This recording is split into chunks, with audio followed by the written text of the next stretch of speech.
Royal Row, Prince Harry shouted, "What the H is going on?" at the Queen in an outburst about a trusted aide, royal biographer claims. So this is her. She is the dresser, Angela Kelly. And Meghan traveled to Buckingham Palace before the wedding, and she wanted to try on the emerald tiara because she wanted to wear the emerald tiara. And there was a big hullabaloo about that. Meghan ended up wearing the diamond tiara and was not allowed to wear the emerald tiara. And Harry said, what Meghan wants, Meghan gets, and you just give it to her. What is actually going on here? Meghan is acting like a diva. She showed up at the palace. She demanded to wear the tiara, and this lady who customizes the tiara, because it's very expensive, very valuable, she was out of the country at the time. And so Meghan demanded that she immediately fly back and give her that tiara. Now, you're not going to wear that tiara. She's not going to wear that tiara until the actual wedding day, on the wedding day. And it's going to be very carefully watched and controlled. And there's probably going to be several people watching that tiara at all times to make sure it doesn't disappear, because it's absolutely priceless. Everyone around Meghan and Harry quits. They have a body count that is just unbelievable. Their body count of people quitting around them is so high that it actually became a security issue for them. So we want to kind of look at this. I want to look at, did Harry actually curse at the Queen? Okay. 2, what would cause this? He was obviously incredibly stressed out. They make the allegation that some palace aides were intentionally trying to make their life more difficult because, and so what I see happening there is Meghan was such a diva, and this is before the wedding. She was such a diva that people started just, trying to make it extra difficult for her. And I'm actually wondering if the Queen herself did that. And we have, of course, the requisite denial. Prince Harry did not shout "What the H" at the Queen during Tiaragate row over Meghan's wedding headwear, and respects his grandmother more than anyone. Good day, YouTubers. Welcome back to my channel. Time for a spot of royalty. Did Harry really scream at the Queen? What the H is going on? Okay, because Meghan was being a diva, and these are some photos of her being a diva with her expensive handbag. She's pointing at it. Look at this expensive handbag. She's, angelic with the angelic light around. And here's Harry with his grandma. So let's see. We have the denial. We have the accusation. We have the denial. Harry did not curse at the Queen. And I don't know. I mean, Harry is like a puppet. He's like a marionette since Meghan came along, and she is just controlling everything. And then they left, they left in a huff from the palace. We're quitting, and we're going to take all the money, and you're just going to pay for everything. And then Meghan fled the country and didn't even go to the meeting and left Harry to deal with all of the disaster. What a mess. And then Harry's like, oh, I didn't want it to turn out this way. Because at least he has enough sense to realize, I mean, he never would have done those things without Meghan. He never would have done those things. And so, really people wonder, well, gosh, was he really just looking for someone like Meghan so he could do those things? So did Harry curse at the Queen, in defense of Meghan? What the H is going on?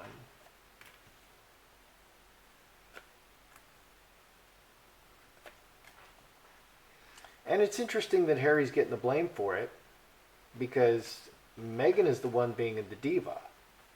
Let's see what we got. There's no male energy here. There's 3 queens showing. 3 queens. And no male energy. So I'm asking, did Harry curse at the Queen? And we got 3 queens. Okay, in the center is the fox. Meghan was still single. This is pre-marriage. explosion in the foundation. So 12, 13, 17, 5 hearts reacting to circumstances. So the fox arranges the pieces. Meghan was very literally arranging her marriage, putting all the pieces together. She wants this tiara. She needs to put it on her head and see how it feels. She can't wait until the day of the wedding. That's maybe a good idea. But they also have these plastic tiaras, which are exactly the same size. You know, they didn't just go to the dime store, the dollar store, and pick out plastic tiaras that are different sizes. They would have sized it correctly and everything. And maybe it would have been, you know, a pretty nice fake, you know, and maybe it would have been the same weight and everything. I mean, they have a lot of money. So it's not a terrible idea for Meghan to try the tiara on before the wedding day, but the dresser, this Angela lady, is out of the country, and she's the only one with the key, and there's a very good reason for that. Okay, so that stuff doesn't go missing. And then you can't say, Angela says, well, I was out of the country. And then the other one says, no, I borrowed the key. And well, then I gave the key to so-and-so. No, no, no. Only Angela has the key. Only Angela. And, you know, it's arranged. You better make an appointment to put that tiara on. And there's going to be 3 guys there with guns watching you when you wear it. And it's all going to be filmed in case something weird happens. You know, unless there's some sleight of hand. Oh, what's that over there? Okay, so the fox is Meghan having an explosion, arranging things, having an explosion about the wedding, the structure of the wedding. Behind is Snake, another woman, angry, vengeful, in front of the many people, the Snake. Huh. Yeah, it's interesting Harry's not showing up at all here. Roses, woman, crossroads. 12 and 8, 5 spades, blocked. She was literally blocked from using that emerald tiara and given a different one. She was given the diamond tiara. And that lady Angela did not fly back immediately. So this suggests to me that the Queen was angered by Meghan's behavior. And, you know, maybe, you know, she would have let Meghan use, maybe it was the plan to let Meghan wear that emerald tiara. But Meghan made such a big stink about it and was such a diva about it and so overly demanding that the Queen said, no, you're going to wear a different tiara now because you don't run around screaming at people like that. And remember that she made Kate cry. There was this whole big hullabaloo, and it's always something really small, about Charlotte wearing stockings because Charlotte is going to be in the wedding. And of course they're supposed to wear stockings. That's the rule. And Meghan hates wearing stockings, so she doesn't want any of the girls to wear stockings. She doesn't care what other people want. Maybe, you know, and it's not always hot. It's England. It's more comfortable to cover your legs. So did the Queen become resistant, intentionally resistant to Meghan's outrageous demands? Let's look. Queen and, well, we'll put, yeah, here's the Queen, Queen and Meghan. Put the Queen first, Queen and Meghan. Did the Queen actually become resistant? Queen.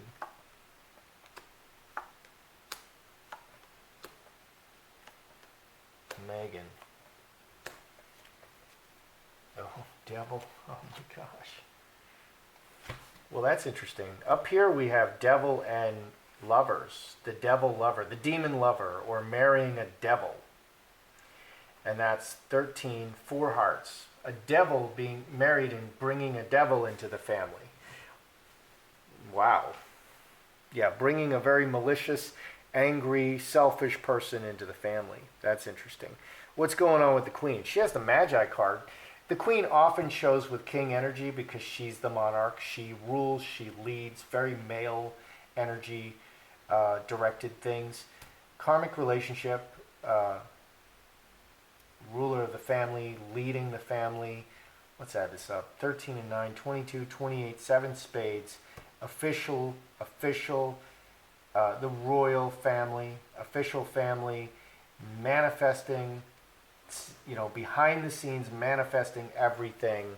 So I asked, did the queen become resistant? She is manifesting all of this. And over in the Celtic cross, we have blocking Meghan. Here on Meghan's side, we have angel, which could be a baby. We have Mother Earth, the mother of the baby, and rooting. 34, 9 diamonds, communicating. So Meghan is definitely playing the angel. She could have been playing pregnancy cards. I'm sure they would have checked. But these are very pregnant looking cards. Mother Earth and Angel is like, I'm going to have a baby. Okay. I do believe that she did play that card as part of the trap to get Harry, because she worked him real hard, like a job. He was a big fish and she really wanted to get him. So over here, she was the angel. I'm getting married. I want everything to be perfect. It's the biggest moment of my life. She's an angel, she's an angel, she's an angel. But underneath, she's a devil joining the family. She's a devil marrying into the family. And the queen, I would conclude that the queen actually did manipulate and manifest different results based on Meghan's actions. She's not going to just let it go. So was Meghan perceived by staff as a diva? Okay, so I pointed out that literally everyone quit around Meghan. She clears out entire sections at Wimbledon. I mean, boy, oh boy, she is the ultimate VIP, and it's all about, being perceived as a very, very important person and beautiful and wanted by everybody. She's always, even when she was doing Suits, she was constantly calling in that people were photographing her, peeking in, trying to get into her house. Paparazzi were following her, and none of these claims seemed to bear out with the police. And the police, their attitude was, she's making it up or she's a little bit crazy. That's Meghan's thing. Meghan is a very important, very beautiful woman in her eyes, and everybody wants her. There's drones flying over the house. So was Meghan perceived by the staff as a diva even then? I mean, because I think Grandma perceived her as a bit of a diva.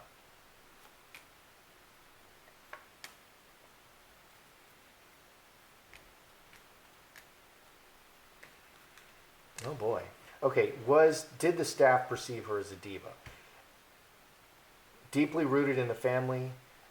Everybody's working together. We're going to do all we can to make this the most beautiful wedding ever. And they did. They pulled out all the stops. 9 and 4, 13, 4 hearts, family. Going to do everything to bring her into the family and root her. And they're just keeping it to themselves. Okay, coffin, they're keeping their feelings to themselves, locking it in the box. What's underneath? We have heart, good intentions. Everybody has the good intentions, executing very strongly. The executioner is orders.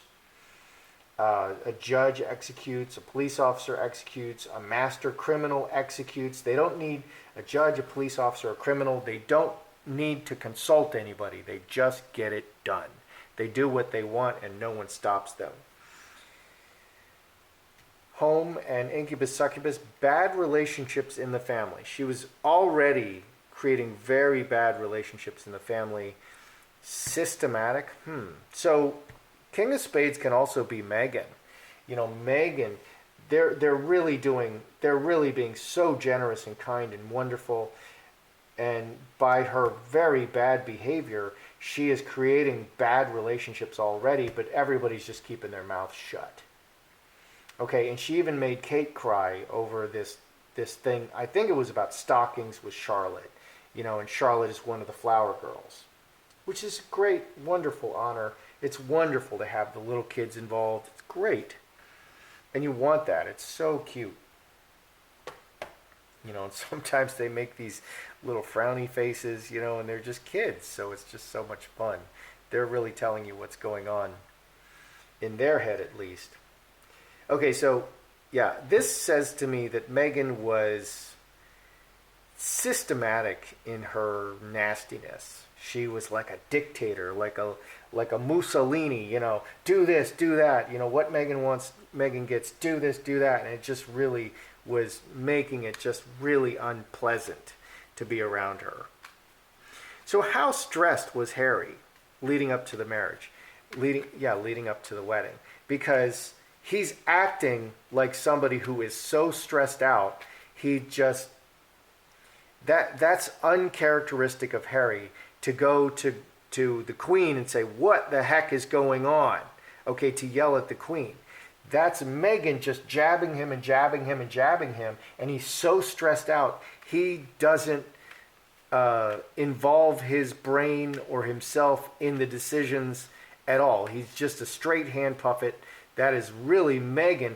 And over here we see only female energy, only queens.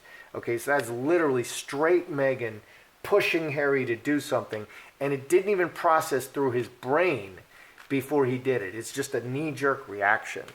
So how stressed out was Harry leading up to the wedding, which is a bad sign. It should be kind of a joyous, it should be a joyous event, even though there's a lot going on. And, so Meghan was a bridezilla, which, we laugh about that, but it's not funny. It's not funny because if a man acted like that, he would probably go to jail. And that's not funny. That's overkill for the man, and it's not holding the woman accountable at all as an adult. So how stressed out was Harry? Ruler, city, the whole world, 3 blackbirds. Ruler. So 13 and 8, 21, 24, 6 spades. He was just trying to get through this wedding. He was just trying to get through it. It was a really bad experience for him. He was just trying to be the man. He was still the prince at that time. He was still the proud prince. But it was a bad experience for him. Underneath, marriage, 7 clubs, that's marriage. Doing these key activities, veil and earthquake. And underneath, he was just so unhappy and disappointed. Absolutely just very unhappy, very disappointed. Couldn't be more upset about how it turned out. Okay, and that's his point of view. Okay, so he was just holding it together as the proud prince and doing what he needed to do to make it beautiful and happy for the wedding. So, yeah, I should have put one of the wedding pictures up there, like Charles walking her down the aisle. All right, so what do we have here? Okay, so did Harry curse at the Queen? There's an explosion here. An explosion from the fox in the foundation. Very bad undertones. Very bad undertones. Very vengeful, very bad undertones. And the Queen did take action. I actually think it was a direct reaction by the Queen to take away. I did another reading on the emerald tiara, and I actually thought that the emerald tiara was maybe not appropriate because for some reason.